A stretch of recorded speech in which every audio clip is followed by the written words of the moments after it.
There were a lot of hidden details in Scream 6, some that were obvious to spot and others that were very well hidden. It's only due to the more recent script reveal that we managed to get the full breakdown of every small piece of info that was featured in the movie.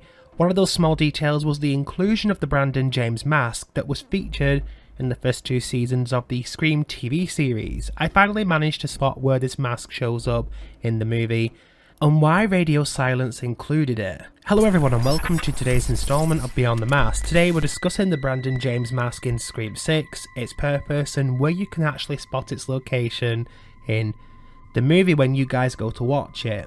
So earlier this year when Scream 6 was released in theatres, Radio Silence did an interview with comicbook.com where they basically stated a few interesting facts about Scream 6, and one of those facts was the inclusion of the Brandon James mask from MTV Scream.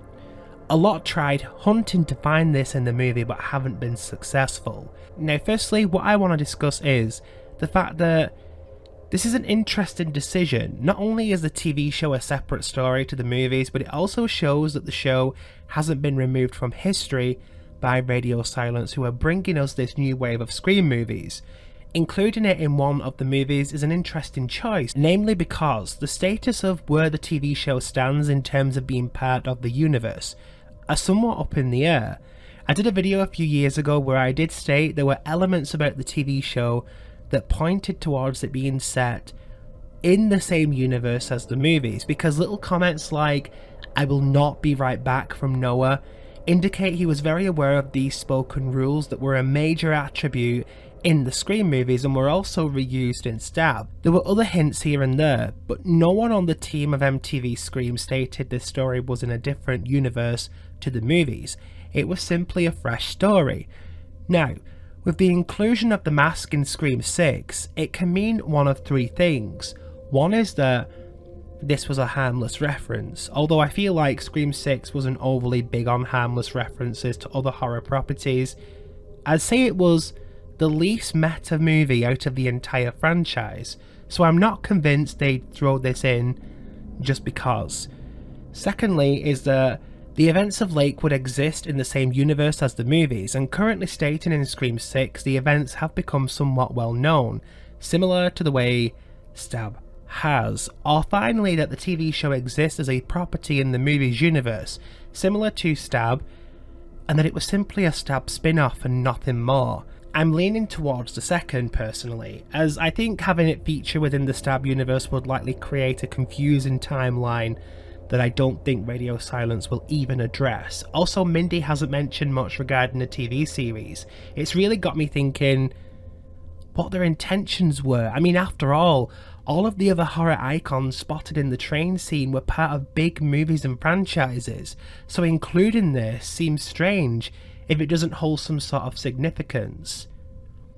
So what I'm going to do is, I'm going to read you guys what the original script says about this specific scene.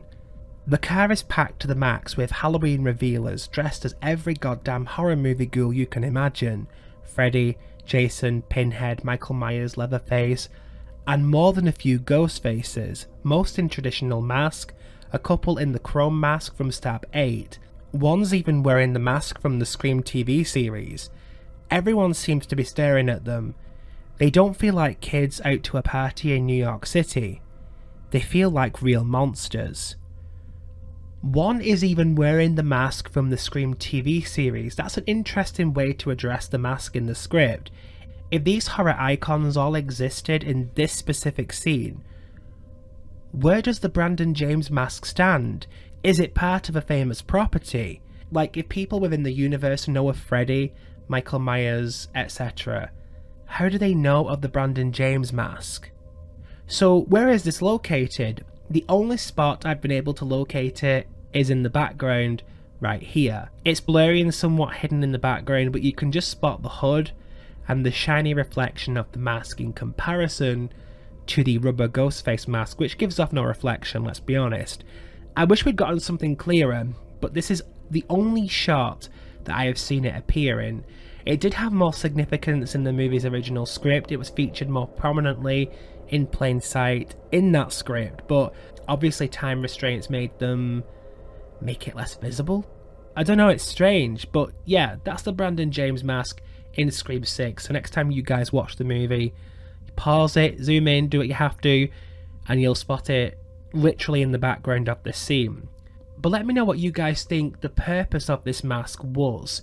Harmless cameo, linking the universes, you know, share your opinions below. Thank you so much for watching, guys. Don't forget to like, share, and subscribe so you stay updated for more awesome Scream content, and I'll see you guys in the next video.